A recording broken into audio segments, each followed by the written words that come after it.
Looks like they finally gave up. Don't start celebrating yet. We're leaking fuel. Damn it. Tank shot up.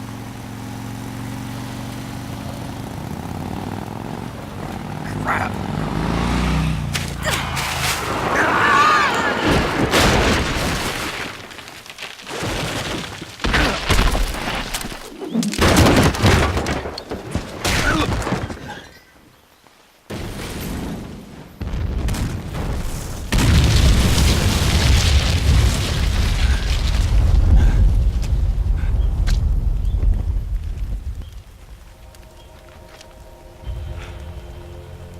Eva! I'm over here.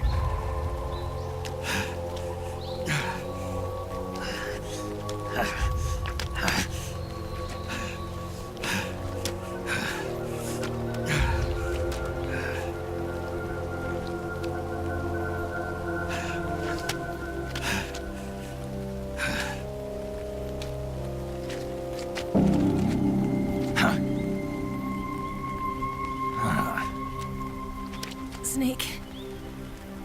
How's it look? Pretty bad.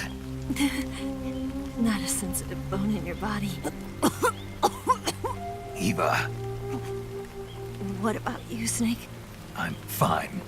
That's good to hear.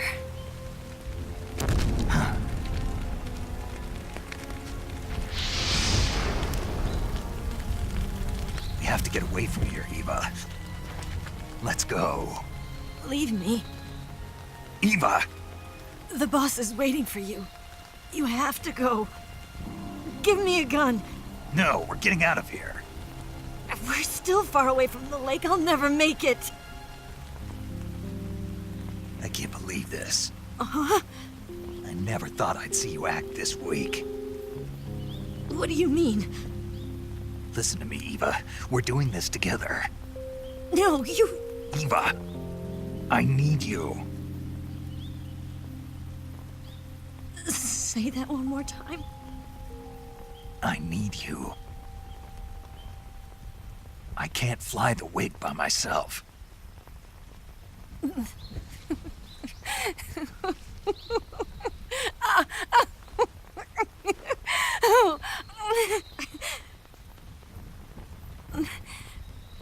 All right, then.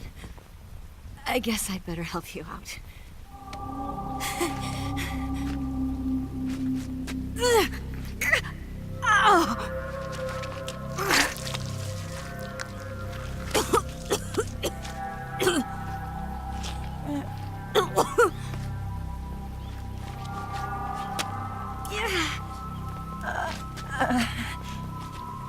You're lucky to have me. Oh.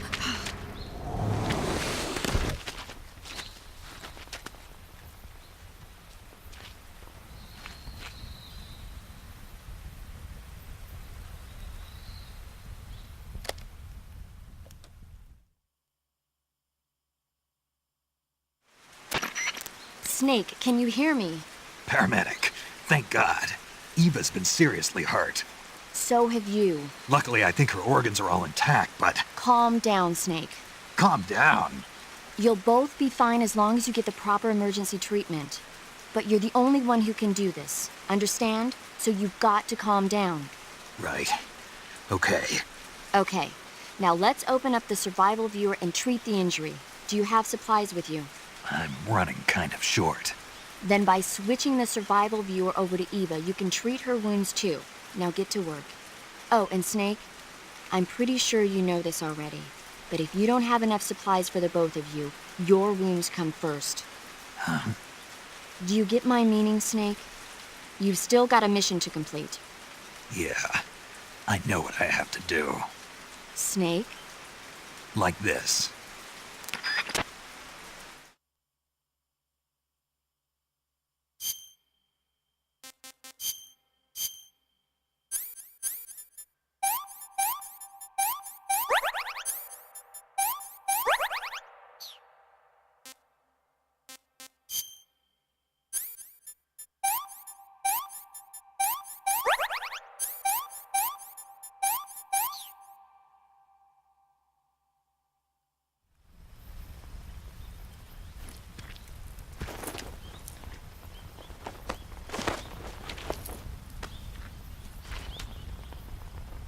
Can you walk? Yeah, I think so.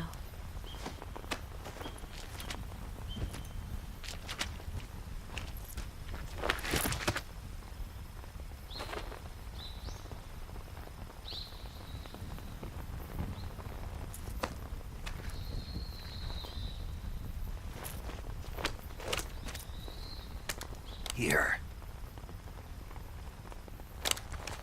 It's different from the Mauser. When you're using a two-hand grip, you have to be careful where you put your hands or your fingers will get burned by the exhaust gas from the cylinder gap.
I'm so hungry.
He must be lurking nearby.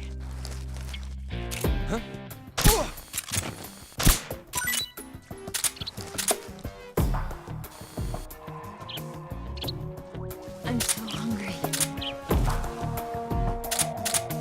I can't walk any farther.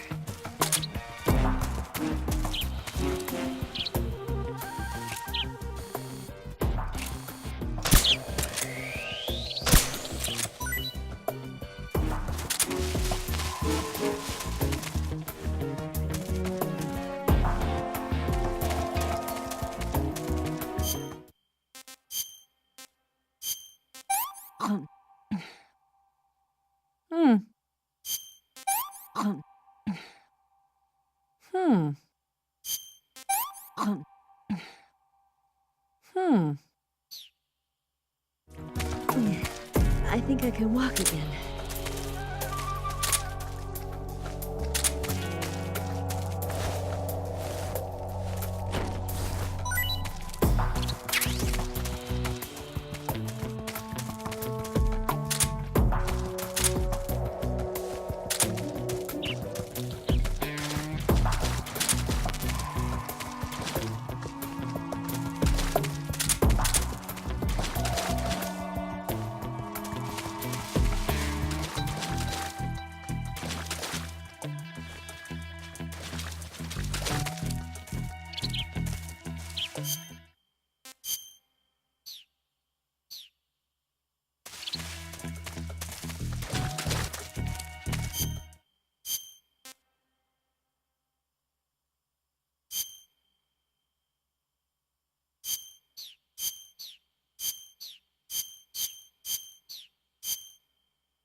Come on, Snake.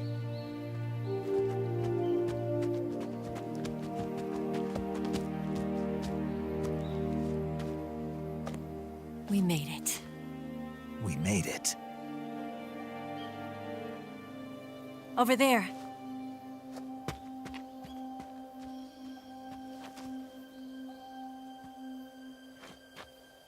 It's the boss, isn't it? I'll go get the wig ready to take off. Right. I'll leave you two alone. But come back in one piece, okay?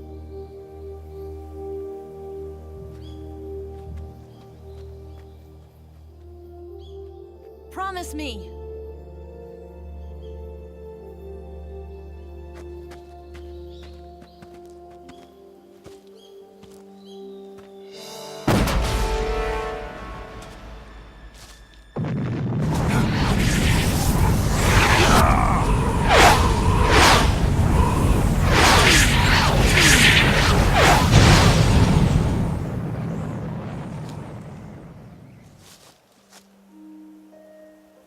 Life's end.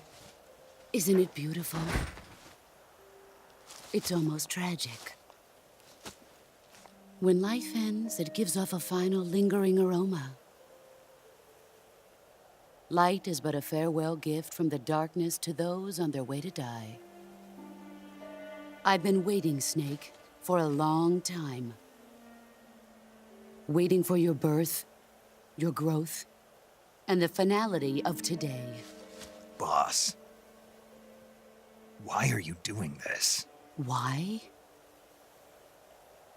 To make the world one again. The world used to be whole. But with the end of the Second World War, the philosophers began to fight amongst themselves, and the world was torn apart. The Cobras, my comrades who trained and fought alongside me, were torn apart as well. The foibles of politics and the march of time can turn friends into enemies just as easily as the wind changes. Ridiculous, isn't it? Yesterday's ally becomes today's opposition, and this Cold War? Think back. When I was leading the Cobras, America and Russia were fighting together. Now, consider whether America and Russia will still be enemies in the 21st century. Somehow I doubt it. Enemies change along with the times, the flow of the ages, and we soldiers are forced to play along. I didn't raise you and shape you into the man you are today just so we could face each other in battle. A soldier's skills aren't meant to be used to hurt friends. So then what is an enemy? Is there such a thing as an absolute timeless enemy? There is no such thing, and never has been. And the reason is that our enemies are human beings like us. They can only be our enemies in relative terms. The world must be made whole again. The philosophers must be reunited. I will devote my skills to that purpose. And with the Colonel's money, I will achieve that end. Just as I once created the Cobras. They are my family. I may no longer be able to bear children, but I still have a family.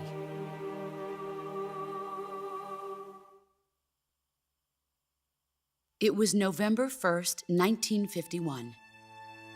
I was in the Nevada desert participating in atomic testing. The name Nevada is derived from Spanish, covered in snow, white as snow. And snow is exactly what I saw in that Nevada desert. It froze my blood white. Snake, you were an atomic test subject, weren't you? On Bikini Atoll. That's part of the reason I was drawn to you. You and I are alike. We're both slowly being eaten away by the karma of others. we'll never have the chance to die peacefully of old age. We have no tomorrow. But we can still have hope for the future. In 1960, I saw a vision of the ideal future from space. 3 years earlier, the Soviet Union had succeeded in launching Sputnik, the first man-made satellite in history, into orbit. This came as a huge shock to the United States. In response, America threw everything it had into its own manned spaceflight project, the Mercury program. Even as the Soviets seemed poised to send their first man into space, America was still experimenting with chimpanzees and rockets.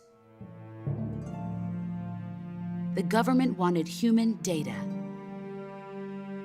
so they secretly decided to send a human being into space. I was the one they chose. At the time, they didn't have the technology to block out cosmic rays, and whoever they sent up would inevitably be exposed to heavy radiation. That's why they chose me. After all, I'd already been irradiated once. Of course, you won't find any of this in the history books. I could see the planet as it appeared from space. That's when it finally hit me.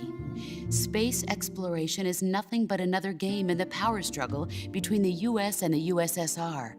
Politics, economics, the arms race, they're all just arenas for meaningless competition. I'm sure you can see that, but the Earth itself has no boundaries. No East, no West, no Cold War. And the irony of it is, the United States and the Soviet Union are spending billions on their space programs and the missile race, only to arrive at the same conclusion. In the 21st century, everyone will be able to see that we are all just inhabitants of a little celestial body called Earth. A world without communism or capitalism, that is the world I wanted to see. But reality continued to betray me. In 1961, I was sent to Cuba, to Bahia de Cochinos. It was part of a CIA-sponsored invasion under the guise of taking Cuban exiles back to their country. But the US government betrayed them. Our weak-kneed president held back their air support. Defenseless, the exiles were annihilated by the Cuban army. All I could do was watch in silence. I was set up by the very country I'd sacrificed so much for, by the very government I dedicated my life to defending. I was driven from the surface world, and I went underground. Then, 2 years ago, I faced the Sorrow, my old comrade in battle. He was my friend. But one of us had to die. I was left with no choice. The Sorrow gave his life for me. There is no enmity between us. One must live, and one must die. That was the mission. The ones who gave me that mission were the philosophers. Early in the 20th century, the true holders of power in the United States, the Republic of China, and the newly formed Soviet Union gathered together in a secret meeting that would later be known as the Wise Men's Committee. The secret pact they formed there marked the beginning of the philosophers. But the last of the original members died in the 1930s. After that, the organization began to run out of control, and the Wise Men's Committee degenerated into a mere shell of its former self. The philosophers of today have no sense of good or evil. Their influence extends to countries and organizations involved in every aspect of every war. They have become war itself. That's how they operate. The sacrifices of war cause a shift in the times. This shift leads to renewed conflict, and in turn triggers the next war. Like a nuclear chain reaction, each conflict sparks countless others, forming an endless spiral that will continue on for eternity. Do you understand what I'm saying, Snake? By consuming me and you, the philosophers intend to keep that cycle going forever. It was my father who explained all of this to me. He was one of them. You see, I am the last remaining child of the philosophers. But after he revealed the truth, my father was killed by that same shapeless, formless organization. And my father isn't the only thing the philosophers have taken from me. In June of 1944, the Cobras and I took part in the landing at Normandy. We'd been given a top-secret mission to locate and destroy enemy V-2 rocket installations. I was pregnant at the time. The sorrow was the father. I gave birth on the field of battle. A beautiful baby boy. But my child was snatched away from me by the philosophers.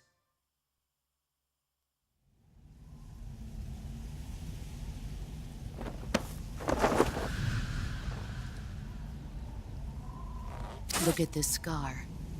This is proof that I was once a mother. I gave up my body and my child for my country. There is nothing left inside me now. Nothing at all. No hatred, not even regret. And yet sometimes at night, I can still feel the pain creeping up inside me, slithering through my body like a snake.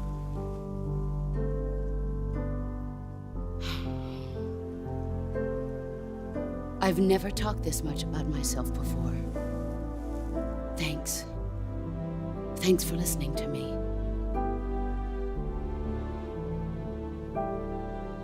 I feel content. Snake,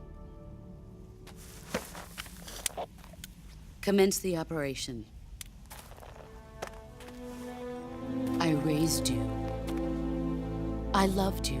I've given you weapons, taught you techniques, endowed you with knowledge. There is nothing more for me to give you. All that's left for you to take is my life, by your own hand. One must die, and one must live. No victory, no defeat. The survivor will carry on the fight. It is our destiny. The one who survives will inherit the title of boss. And the one who inherits the title of boss will face an existence of endless battle. I'll give you 10 minutes. In 10 minutes, MiGs will come and bomb the hell out of this place. If you can beat me in less than 10 minutes, you'll be able to escape in time. Let's make this the greatest 10 minutes of our lives, Jack. Boss. You're a soldier. Finish your mission. Prove your loyalty. Face me.